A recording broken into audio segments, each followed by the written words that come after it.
عليكم يا جماعة. النهاردة هحكي لكم حاجة غريبة جدا حصلت لي ولسه لحد دلوقتي مش لاقي لها تفسير. من حوالي سنة كنت راجع البيت متأخر شوية بعد ما خلصت مشوار الشارع كان فاضي تقريبا والجو كان هادئ بشكل غريب. وأنا ماشي لقيت محفظة مرمية على الأرض جنب الرصيف كده. بصيت حواليا مفيش حد. مسكتها وفتحتها اشوف فيها ايه عشان اوصل لصاحبها لقيت فيها مبلغ محترم من الفلوس. ومش ده المهم، كارت تحقيق بطاقة من الاخر، وورقة صغيرة مطبقة. المهم في الاول قلت اكيد الورقة دي تليفون او عنوان. فتحتها واتصدمت. ما كان مكتوب جواها: لو لقيت المحفظة دي ما تتصلش عليا بعد الساعة 9 بالليل. ازاي؟ استغربت جدا. ايه ما تتصلش بيها بعد الساعة 9 بالليل؟ في ايه؟ بصيت في الساعة لقيتها 8:55. قلت خلاص هكلمه دلوقتي. طلعت الموبايل واتصلت بالرقم المكتوب على البطاقة، لكن الرقم كان مقفول. حاولت مرة تانية وتالتة، مفيش فايدة. وأثناء ما أنا واقف الساعة جابت 9 بالضبط. في نفس اللحظة الموبايل اللي في إيدي رن. رديت لقيت واحد صوته متوتر جدا بيقول: معاك المحفظة؟ قلت له أيوة لقيتها.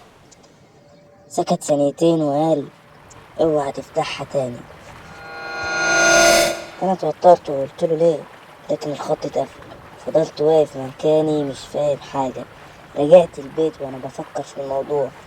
وصلت وحطيت المحفظة على المكتب، وبعد شوية فضولي غلبني فتحتها تاني.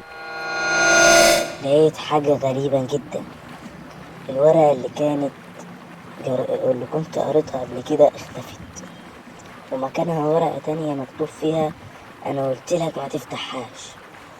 جسمي كله أشعر. أنا متأكد 1,000,000% إن الورقة دي ما كانش موجودة. حتى أبص للمحفظة ومش فاهم إزاي ده حصل. فجأة سمعت خبط على باب الشقة. بصيت في الساعة كانت 9:09. فتحت الباب بسرعة، مفيش حد. لكن على الأرض قدام الباب كانت في ورقة صغيرة. مسكتها، كان مكتوب فيها: شكرا إنك حافظت على المحفظة. في اللحظة دي جريت على المكتب أبص على المحفظة. لقيتها اختفت تماما. دورت عليها في كل مكان مش لاقيها. ومن يومها لحد النهاردة كل ما افتكر اللي حصل مش بعرف أفهم هو كان مقلب ولا حاجة غريبة فعلا. في الآخر يا جماعة عايز أقول لكم حاجة.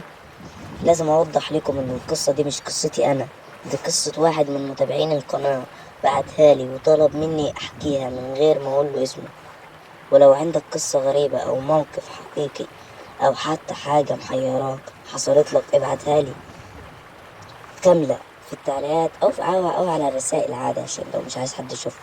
وأنا ممكن أحكي قصتك في فيديو جاي من غير ما أذكر اسمك ولا أي حاجة تدل على أنت وحتى أغير الاسم يا رب.